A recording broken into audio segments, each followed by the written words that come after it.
Eu queria saber se na vida real, não deve ser, mas assim, se na vida real os coreanos são tão dramáticos quanto nesses doramas. Porque nesse dorama que eu tô assistindo, eu não vou dar spoiler, mas a menina vai contar uma verdade lá que ela fez. E aí ela fala, ai, tô me sentindo horrível. Eu fiz uma coisa imperdoável, até aí tudo bem. Só que ela se joga no chão, se ajoelha nos pés da mulher na hora de contar. No meio de um salão, de um lugar aberto, tipo...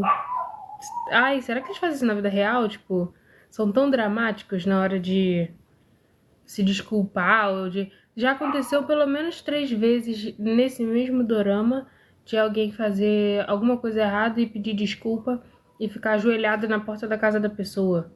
Tipo, ai, é muito drama. Drama demais.